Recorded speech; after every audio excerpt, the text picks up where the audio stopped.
नमस्कार दोस्तों, किताब घर के अगले एपिसोड में आपका स्वागत है। दोस्तों, आज है 1 सितंबर और आप सब जानते हैं कि हम हर महीने की 1 तारीख को कौन सी कहानी सुनाते हैं। जी दोस्तों, सही समझे आप।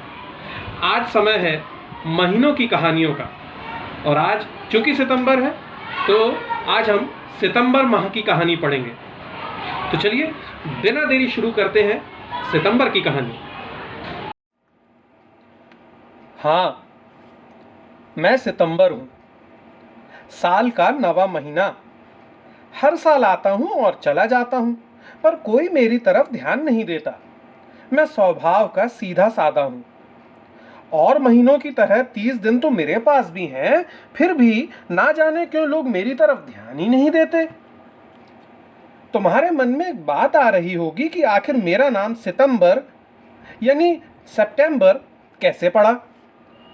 तुम्हें शायद मालूम होगा कि रोम में सबसे पहले कैलेंडर बना था। चूंकि उस समय मैं 7वां महीना था, इसीलिए मुझे सितंबर कहा गया और 8वें, 9वें और 10वें महीने को अक्टूबर, नवंबर और दिसंबर कहा गया। एक बात और बताऊं, ये जो जुलाई और अगस्त महीने हैं ना, इनके नाम थे क्विंटिलिस यानी 5वां और सेक्सिटिलिस यानी 6वां। वो तो बाद में जूलियस सीजर और उसके भतीजे ऑगस्टस ने बदल दिए। और फिर हुआ ये कि जब जनवरी और फरवरी 2 नए महीने जुड़ गए तो हमारा नंबर बदल गया। मतलब ये कि जुलाई 7वां, अगस्त 8वां और मैं 9वां महीना हो गया, लेकिन हमारे नाम नहीं बदले। मैं जब आता हूं तो तुम्हारे देश में बरसात करीब करीब समाप्त हो चुकती है। मौसम सुहावना हो जाता है, न ज्यादा गर्मी पड़ती है और ना ही ज्यादा सर्दी। उधर खेतों में फसल लहलहा उठती है, नदी नालों का पानी कम हो जाता है, आने जाने की सुविधा हो जाती है, गांवों और कस्बों के रास्ते खुल जाते हैं, व्यापार धंधों में तेजी आ जाती है। वर्षा के दिनों में तुम सिर्फ फुटबॉल खेल पाते हो, किंतु मेरे आते ही तरह तरह के खेल खेलने लगते हो। तो इस तरह मैं आता हूं तो रुके हुए बहुत से काम शुरू हो जाते हैं। मुझे तो गर्व है कि तुम्हारे देश में इस महीने में 5 जयंतियां मनाई जाती हैं। सबसे पहले 5 सितंबर को स्वर्गीय डॉक्टर सर्वपल्ली राधाकृष्णन का जन्मदिन मनाया जाता है। इसे शिक्षक दिवस के रूप में भी मनाते हैं, क्योंकि डॉक्टर राधाकृष्णन पहले शिक्षक थे। वो चाहते थे कि उनका जन्मदिन इसी रूप में मनाया जाए। डॉक्टर राधाकृष्णन का जन्म 5 सितंबर 1888 ईस्वी को हुआ था। वो इतने तेज बुद्धि वाले छात्र थे कि उन्होंने हर परीक्षा प्रथम श्रेणी में उत्तीर्ण की। दर्शन शास्त्र में एमए करने के बाद वो मद्रास प्रेसिडेंसी कॉलेज के दर्शन शास्त्र विभाग में प्राध्यापक नियुक्त हुए। इसके बाद 1918 में मैसूर विश्वविद्यालय में दर्शन विभाग के अध्यक्ष बनाए गए।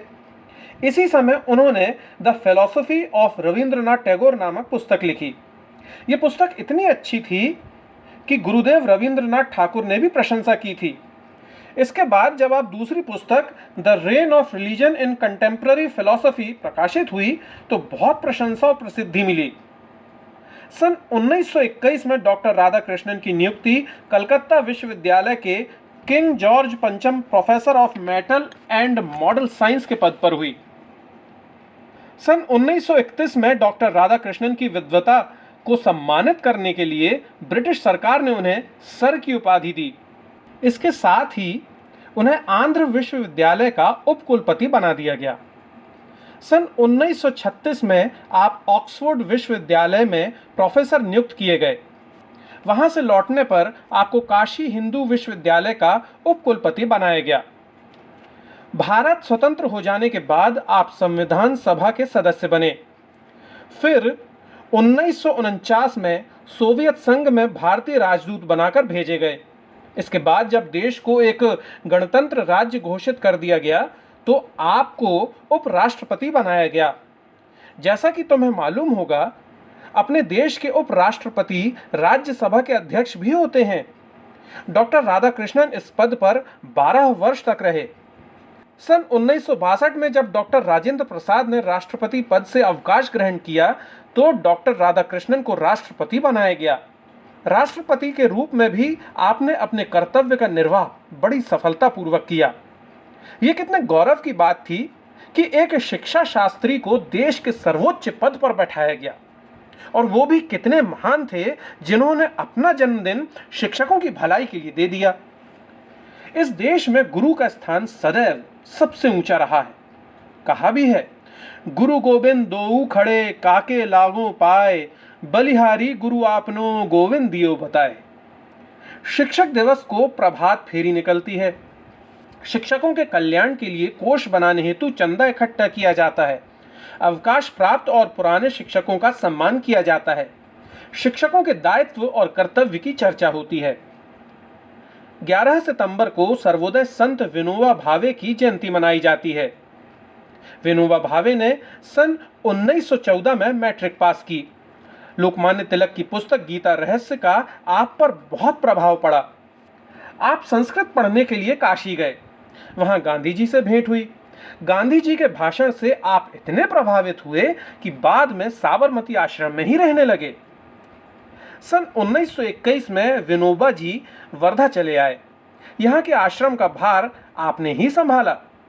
सन 1923 में राष्ट्रीय झंडे के जुलूस में सत्याग्रह करने के कारण जेल गए, किंतु थोड़े दिनों बाद ही छोड़ दिए गए।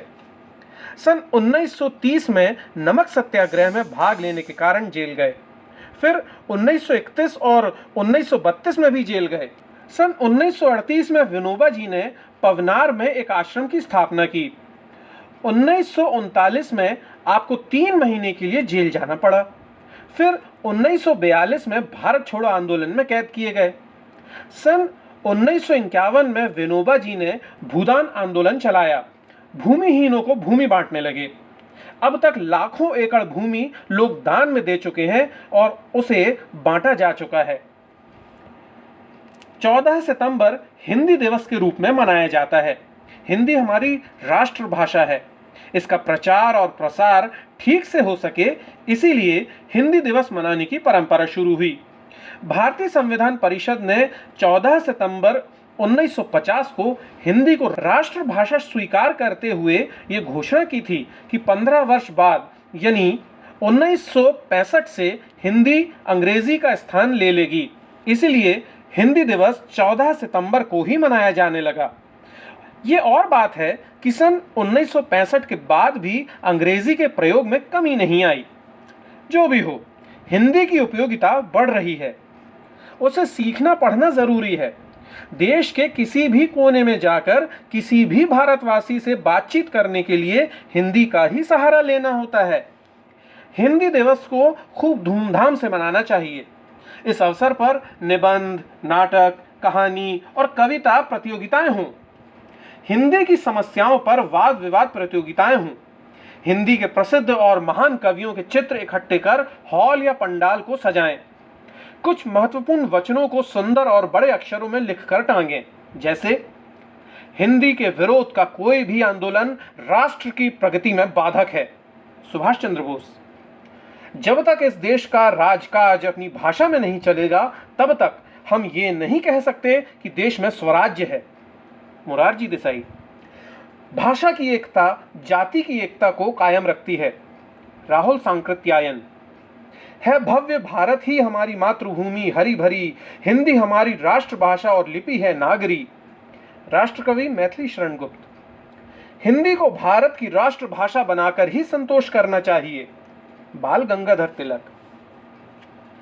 यदि आसपास कोई हिंदी लेखक हो तो उसे भी समारोह में बुलाएं, उसके विचार सुने। इस अवसर पर छोटा सा कवि सम्मेलन भी आयोजित किया जा सकता है। इस कवि सम्मेलन में बच्चे भी भाग लें। अंत्याक्षरी प्रतियोगिताएं भी आयोजित की जा सकती हैं। इस तरह हिंदी दिवस बड़े रोचक कार्यक्रमों के द्वारा मनाया जा सकता है। अब सुनो मेरी 15 और 17 तारीख की बात। ये तारीखें मेरे लिए बहुत अच्छी हैं, क्योंकि इनके साथ 2 महान साहित्यकारों का जन्मदिन जुड़ा हुआ है। एक है भारतेंदु हरिश्चंद्र और दूसरे हैं शरत चंद्र चैटर्जी। एक हिंदी साहित्य के नील गगन के चंद्र बन गए और दूसरे बांग्ला साहित्य गगन के चंद्र के रूप में शोभित हुए। भारतेंदु हरिश्चंद्र बचपन से ही कविताएं लिखने में रुचि लेते थे।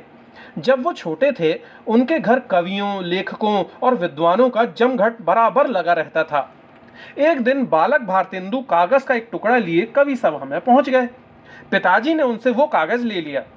भारतेंदु ने उस कागज पर एक दोहा लिखा था, लई ब्योढ़ा ठाड़े भये श्री अनिरुद्ध सुजान, बाणासुर की सैन को हनन लगे भगवान।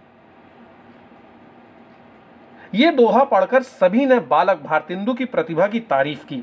धीरे धीरे वो आगे बढ़ते रहे और एक दिन हिंदी के परम सेवक के रूप में विख्यात हुए। आप में देशभक्ति की भावना जागृत हो चुकी थी। आपकी रचनाओं में ये भावना बराबर दिखाई देती थी। उस समय देश अंग्रेजों का गुलाम था। देश की दुर्दशा देखकर ही तो उन्होंने लिखा था, रोवहु सब मिली कए आवहु भारत भाई, हाहा भारत दुर्दशा देखी ना जाई।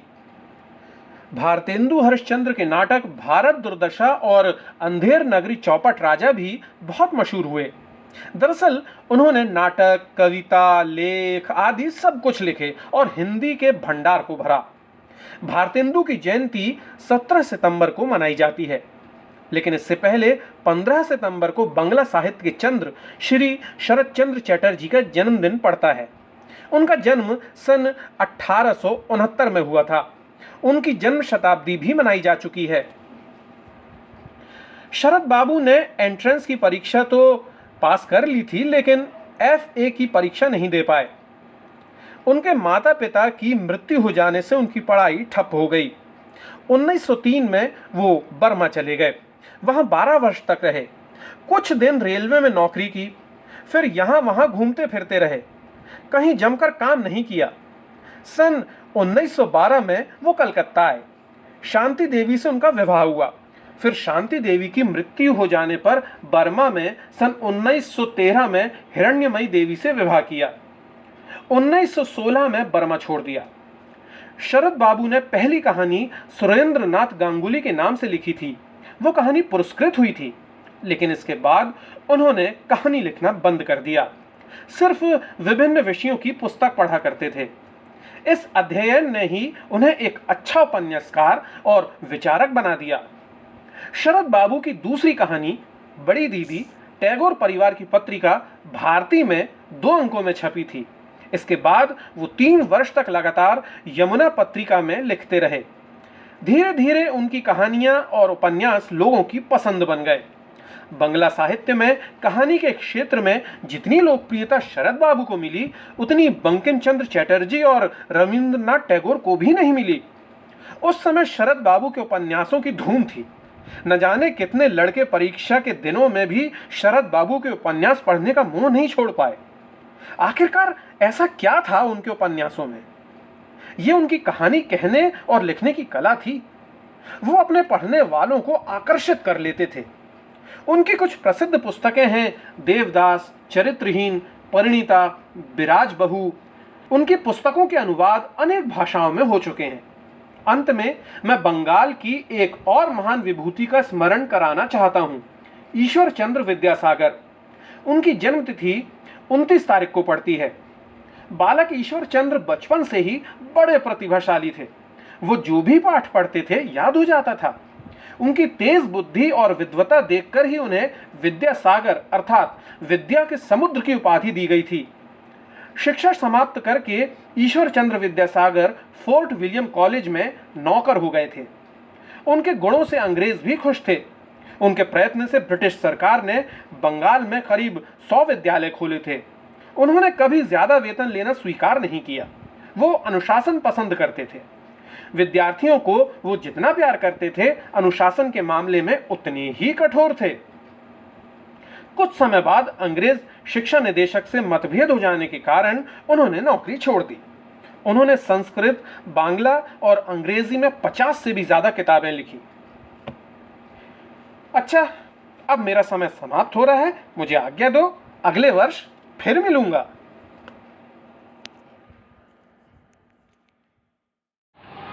दोस्तों, हमारा ये वीडियो आपको कैसा लगा हमें कमेंट करके जरूर बताइएगा। और अगर आपने अभी तक हमारा चैनल सब्सक्राइब नहीं किया है तो तुरंत सब्सक्राइब बटन दबा करके बेल आइकन जरूर दबाएं, ताकि हमारे आगे आने वाले हर एपिसोड का नोटिफिकेशन आपको मिले। अपने अगले एपिसोड के साथ हम जल्द ही हाजिर होते हैं, तब तक के लिए नमस्कार।